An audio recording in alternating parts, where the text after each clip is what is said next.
These are scenes I shot recently in the world's second most populous country, India. I spent time in both Delhi, the political capital of India, and this place, Varanasi, India's spiritual center. As anyone knows who's been to India, the country is in the midst of a radical change. There are profound economic changes sweeping the country, and yet unimaginable poverty is still reality for hundreds of millions of people. Meanwhile, India's regional and geopolitical role is more important than ever, with rising China to the north and the risk of conflict with Pakistan a continuing threat. In particular, the US is looking to India to help solve a number of issues. This is a relationship that's likely to only deepen with time. Joining me to discuss all of this from Austin, Texas, is Jacob Shapiro, the Director of Analysis for GPF. Jacob, thank you so much for joining me. I want to jump right into this. You recently wrote an article titled A Vision for India's Future. Based on this, can you outline for me what you see for India moving forward? Well, I just want to say at the start, I think that what's going to happen with India going forward is it's going to be more of the same. My technical approach to India is that it really isn't a country. It's actually made up of a bunch of other different countries. And this prevents India from really playing on the geopolitical level beyond the Indian subcontinent. But there are things happening in India that have made me reconsider that. And while I'm not ready to change my overall forecast, the article that you're talking about was me imagining what happens if I'm wrong. And some of the things that we're seeing in India right now are, first of all, we're seeing the government try to completely take control over the economy and over domestic politics in a way that no Indian government, I think, has ever really succeeded at doing before. Second of all, they're trying to improve the military situation, and they are beginning to play outside of their own specific region to try and affect regional geopolitics. And then perhaps most importantly, to my view, is that we're seeing a vision of a unified India emerging. The thing that sparked me to write that article was a Pew survey said that in the last couple of years, in 2013 or something like that, 29% of Indians were happy with the direction of the country. Now it's something like 70% are happy with the direction of the country. And the country, under Modi, is going towards Hindu nationalism. It is going towards a much more unified sense of what it means to be Indian, more so than I've ever seen. If those things are true, and if the Indian government can marshal enough force to control all three areas of the country, India could become a major player in the world. Well, look, I think everything starts in India with Prime Minister Modi. When I was there were billboards of him absolutely everywhere. Honestly, you could not escape his face. What does he mean for the country moving forward? Obviously, he's a Hindu nationalist, and there are a lot of tensions, religious tensions in the country that to a certain extent he's exacerbating. What does Modi mean for India? So I always downplay the role of individuals. I would say that if Modi is doing this from the top down, if he has an ideology of Hindu nationalism and he is trying to play that out throughout the country, I don't think he's going to be very successful. India is just too big, too complex. He might be a very charismatic populist figure, but eventually he's going to turn into what all populist figures are, disappointments. Modi becomes much more important, though, if he is an expression of something deeper going on in India. If India is moving towards a more unified sense of an identity, if India is moving at a grassroots level towards Hindu nationalism, and that is the reason that the people gravitate towards Modi, and he is just a symptom of that underlying phenomenon, well then Modi becomes very important, not necessarily because of what he's doing, but because of the changes that he is indicating within Indian society.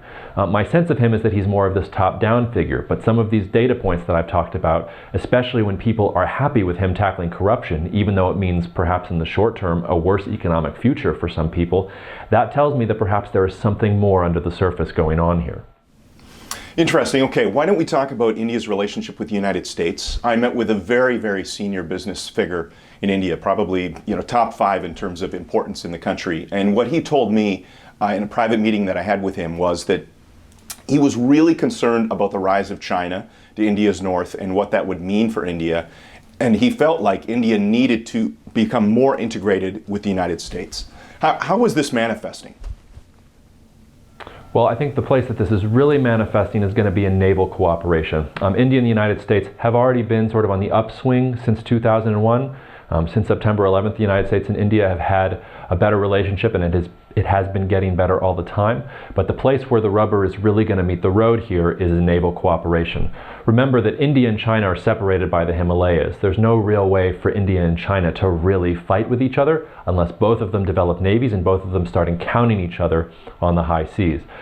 When we say that China is rising, one of the things that China is doing is it is greatly increasing its naval capabilities. We're beginning to see Chinese ships, not just in the South China Sea, but all over the place. We're beginning to see India do that too. The most recent expression of this, of course, is the resuscitation of this idea of the quadrilateral. It's a terrible name. People have been calling it the Quad. They really need a better name. But this is India, Australia, Japan, and the United States cooperating in order to try and contain China. A lot of people noted that President Donald Trump on his recent visit to Asia was using this word, the Indo-Pacific, all the time. And people were sort of saying, well, this is crazy. The United States is now thinking of this as both the Indian Ocean and the Pacific Ocean together. The Indians came up with this term back in 2007. The Australians have been using it for a while. So in some ways, the United States is just late to this party. It sees that China is getting stronger. The United States is distracted and also internally focused. So it is trying to reach out to India, Japan, Australia. The more India is willing to put in the game and help the United States in containing China, I think the more important that relationship is going to be. Interesting. Okay. Well, I did notice the Times of India, the largest newspaper in India, had Bill Gates as a guest editor while I was there. This is just a couple of weeks back. And one of the main things that he was talking about was that, look, India has enormous potential economically, geopolitically, all these different areas. The one thing that India is really falling down on, and that's education. And I mean, obviously, you educate the youth, and that's going to determine what the future looks like. What does the future look like socially for India? You've already touched on it a little bit in terms of trying to, frame this one India in terms of a vision that Modi's trying to do. But what does India's future look like from a social perspective? Well, I think this is really the billion-dollar question, and I'd be lying to you if I said that I knew. I think that Bill Gates' comment is actually incredibly insightful, because if the type of identity that I'm talking about can take root, it does have to happen on that sort of grassroots level. If you can get everybody speaking the same language even, and if you can get taxes in all regions on the same page, if people are having similar experiences, then maybe over the course of a couple decades, you could see a serious identity emerge.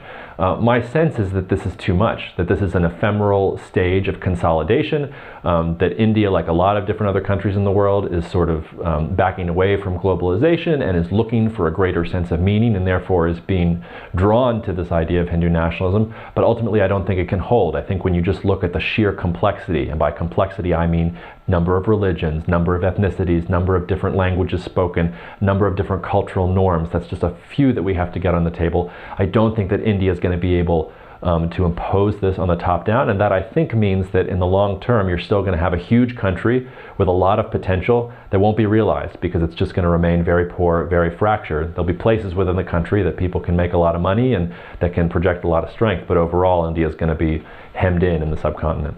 Okay, the last subject I want to talk to you about is economics. And obviously, India has gone through a number of things here just over the last year or so. They had a big demonetization push that, from the Indian perspective, the average person on the street, it was an absolute disaster.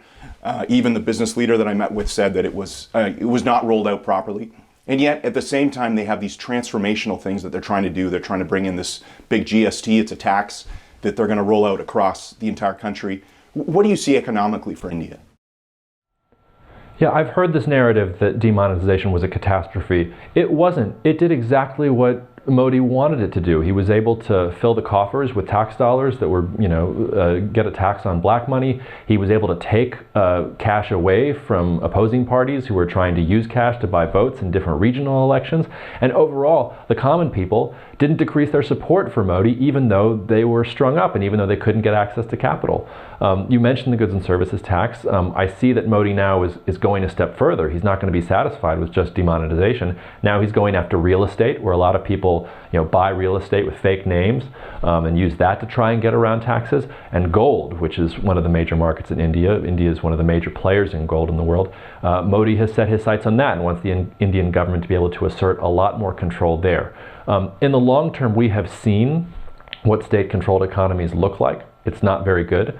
The long-term history of state-planned economies is not very good, and if you can't open it up to some kind of system, that is freer and allows people to make choices based on a more freedom or laissez-faire approach, it's not going to work. But I think what Modi is trying to do is he's trying to set up a system where the rules are the same everywhere and where everybody follows them. And then maybe then the government can take a step back and let India really grow.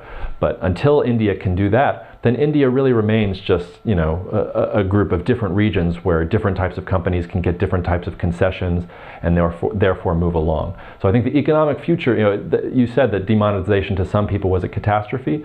For Modi, it did exactly what he wanted it to do. And if India is going to grow in this direction where it becomes more powerful, you're going to see a lot more moves like it. I think more likely Modi will try to continue along this path, and he will face so much opposition, both from business leaders and maybe even from the local population, that he's going to fail. Interesting. Well, listen, Jacob, I really appreciate your analysis, and obviously the article that you wrote about India is a must read for anyone that's interested in what's happening in the region. Thank you so much for your time. Thanks, Jonathan.